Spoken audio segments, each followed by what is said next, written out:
So hello everyone, स्वागत है आपका फिर से एक नए वीडियो में। दोस्तों, आज के वीडियो में हम लोग एमिटी के बारे में फिर से बात करने वाले हैं और कुछ कॉमन क्वेश्चंस जो मेरे को रेगुलर पूछे जा रहे हैं बच्चों के साइड से। तो बेसिकली मैं वो उन कॉमन क्वेश्चंस का आज इस वीडियो के थ्रू आप लोग को जवाब देने वाला हूँ। और कुछ भी डाउट्स जो आया था मेरे पास में, मोस्टली डाउट्स जो लोगों ने मेरे से पूछा था, उस डाउट को मैं अभी क्लियर कर देता हूँ। देखो, तीन मोस्ट कॉमन क्वेश्चंस हैं जो मुझसे पूछे जाते हैं। पहला, इंटरव्यू में क्वेश्चंस कैसे होंगे।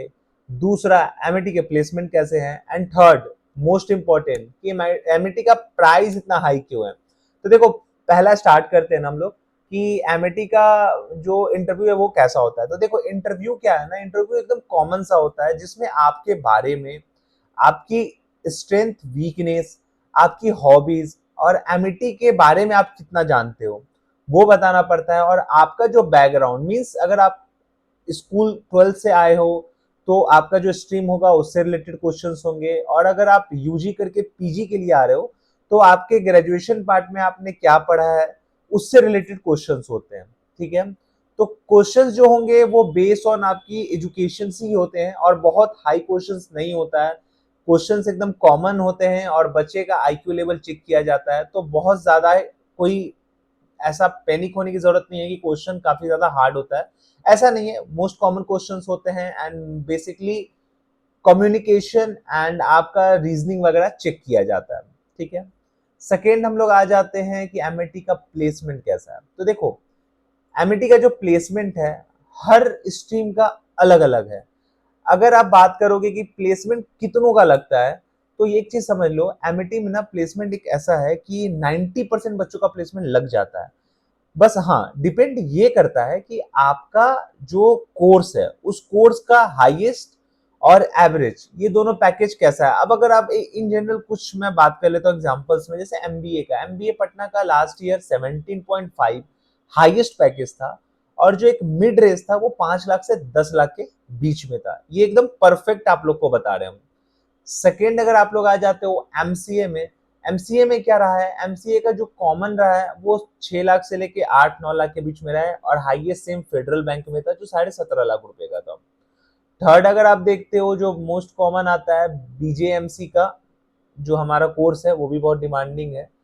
तो उसका भी एवरेज पैकेज वही है 5 लाख से लेके 7-8 लाख। हाईएस्ट का उसका बहुत ज्यादा आइडिया नहीं है, बट हाँ 5 से लेके 10 के बीच में बीजेएमसी का रहता है। और अलग अलग कोर्सेज के भी कॉमनली इसी टाइप के हैं और कुछ है जिसका हाईएस्ट पैकेज 43.5 लैक्स भी गया है, जो बीसीए प्लस एमसीए का रहा है। तो अगर देखा जाए बिहार में रह के और एक अच्छे बजट में, तो एमआईटी पटना एक बेस्ट ऑप्शन है, आप जितने भी नियर बाई बिहार रहते हैं। And third, most common question कि एमआईटी पटना का फी इतना हाई क्यों है। तो देखो, आप लोगों को बता देता हूँ कि एमआईटी पूरे इंडिया में यूनिवर्सिटीज 13 है और सबसे कम प्राइस है एमआईटी पटना का, इसलिए क्योंकि हमारा जो हर स्टेट का, एमआईटी का जो एक पर्पस है कि हर स्टेट में जो उनका यूनिवर्सिटी है, तो उस हिसाब से इसका प्राइसिंग काफी मतलब इको फ्रेंडली रखा गया है। एंड सेकेंड, जो हम लोग का मतलब क्वालिटी ऑफ एजुकेशन है एंड जो भी चीज एमआईटी में आने के बाद आपको मिलता है, वो चीज का जो पैसा है वो आप जब एक कॉलेज में आ जाओगे उसके बाद आपको फील होगा कि जो भी पैसा आपने पे किया है वो बिल्कुल वर्थ इट है। तो मैंने पहले की वीडियो में भी बता रखा है कि जब भी आप इन्वेस्टमेंट अपने ऊपर कर रहे हो ना, तो इन्वेस्टमेंट क्वालिटी में करो ना कि क्वांटिटी में, क्योंकि लॉन्ग टर्म में ना हमेशा क्वालिटी होता है, क्वांटिटी हमेशा जल्दी खत्म हो जाता है। तो एमआईटी में इन्वेस्टमेंट करने का मतलब ये है कि आप क्वालिटी में इन्वेस्टमेंट कर रहे हैं and after your course completion आपका जो आउटकम आएगा ना वो काफी अच्छा आता है एमआईटी में। सो आप फील करोगे जब कॉलेज का एक पार्ट बन जाओगे, स्टूडेंट बन जाओगे, तो आपको वो चीज आपको फील हो जाएगा। मुझे वो चीज बताने की जरूरत नहीं पड़ेगी, आप लोग खुद समझ जाओगे। और कॉमन क्वेश्चंस कुछ और थे कि जैसे बिहार बोर्ड का रिजल्ट आया है, तो बिहार बोर्ड के बच्चों का था कि भैया मेरा एंट्रेंस टेस्ट होगा या नहीं होगा।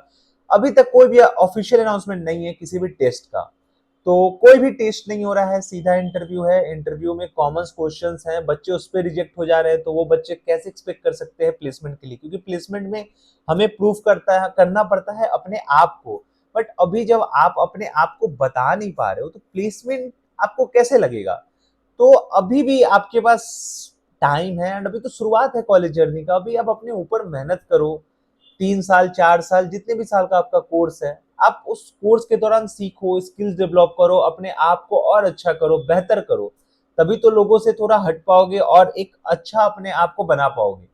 हर एक कॉमन इंसान की तरह अगर बन के रहना है तब तो फिर कोई बात नहीं है, आप कहीं भी पढ़ाई कर सकते हो। बट अगर लोगों से अपने आप को और थोड़ा अच्छा बनना, हर इंडिविजुअल को अपने आप को थोड़ा सा अच्छा बनाना है, तो आप अपने ऊपर मेहनत करो और आप लोग को बिल्कुल, आप लोग जो भी ड्रीम है, एक अच्छा प्लेसमेंट हो, चाहे एक अच्छा बिजनेसमैन बनना हो, बिल्कुल हो सकता है। तो एमिटी में एक अच्छा ऑप्शन है, सबके लिए एक अच्छा ऑप्शन है। तो ये 3-4 कॉमन क्वेश्चंस था जो मुझे लगा कि मुझे इसका जवाब देना चाहिए। और अभी देखो, अभी क्या है ना कि एमिटी पटना का जो एक प्लेस एडमिशन का फ्लो था, वो इधर देख देख रहे हैं जैसा, क्योंकि अभी तो उसी डिपार्टमेंट में है कि ऑब्जर्वेशन में रह रहा है। तो एडमिशन का क्राउड अच्छा खासा हो चुका है इस बार, फॉर्म्स अच्छे खासे आ रहे हैं, रिजेक्शंस बहुत हो रहे हैं। तो आप लोग से अगर यही है कि अगर कोई चाहता है एमिटी पटना में आना, तो अभी से अपने ऊपर प्रिपरेशन करो, अपने आप को अच्छा करो, इंटरव्यू के लिए तैयारी करो, फॉर्म भर के इंटरव्यू दो, निकल जाता है तो अपना एडमिशन एमिटी में करवा सकते हो। और एक और बात देखो, बहुत सारे लोग ऐसे भी थे जिनको एमिटी में आना था और एमिटी का लोन वगैरह लेना था। तो देखो मैं बता देता हूँ, डीआरसीसी का लोन एमिटी पटना में अवेलेबल है, इजिली ले सकते हो, कोई दिक्कत नहीं है।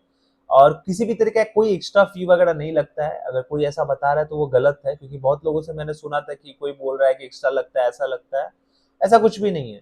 जो लोन अमाउंट है और जो कॉलेज का फी है, वही एक्यूरेट है। ऐसा नहीं है कि अगर आप कॉलेज का फी आपका जो है और लोन अमाउंट है तो आपका कॉलेज का फी बढ़ जाएगा अगर आप लोन ले लोगे, क्योंकि बहुत लोगों का ऐसा क्वेश्चन था कि मैंने बात किया तो मुझे ऐसा बताया गया, बट ऐसा कोई सीन नहीं है। जितना कॉलेज फी है वही हिसाब से आपका लोन होता है, वैसा ही आप उसको जो भी इसके अबाउट, इसके लिए जो भी क्वेरी आप में से डायरेक्ट भी बात करके कर सकते हो।